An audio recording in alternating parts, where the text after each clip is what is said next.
Thank Yeah. you, sir. Christians. I wanted to ask you about the African Leader Summit, but first, just a quick follow-up. I'm curious, does the administration consider Victor Bout to be a terrorist? Well, he's not listed as a specially designated national. What we consider him to have been was a convicted criminal, convicted of arms trafficking and other crimes, to serve a sentence. He served 12 years in detention.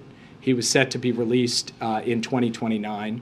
And of course, before we make any determination about whether to send somebody back as part of a deal to get an American home, we make a determination about the national security implications of that. We did that assessment in this case. We believe we can manage those challenges, but we will remain constantly vigilant against any threat that Victor Bout may pose to Americans, to the United States going forward. We also would just point out that there is no shortage of arms traffickers and mercenaries in Russia who pose challenges and threats to the international order, to the United States and otherwise, and we are vigilant about that as well, which is why we have built, alongside our allies and partners, such a robust policy in dealing with the threats posed by Russia. Question about the African Leader Summit.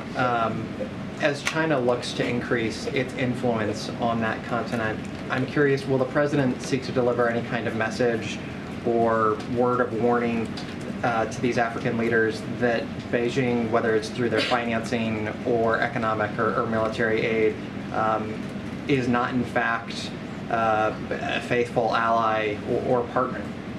This is going to be about what we can offer. It's going to be a positive proposition about the United States' partnership with Africa. It's not going to be about other countries. It's not going to be attempting to compare, contrast. It's rather going to be about the affirmative agenda that the United States has to bring to bear with Africa.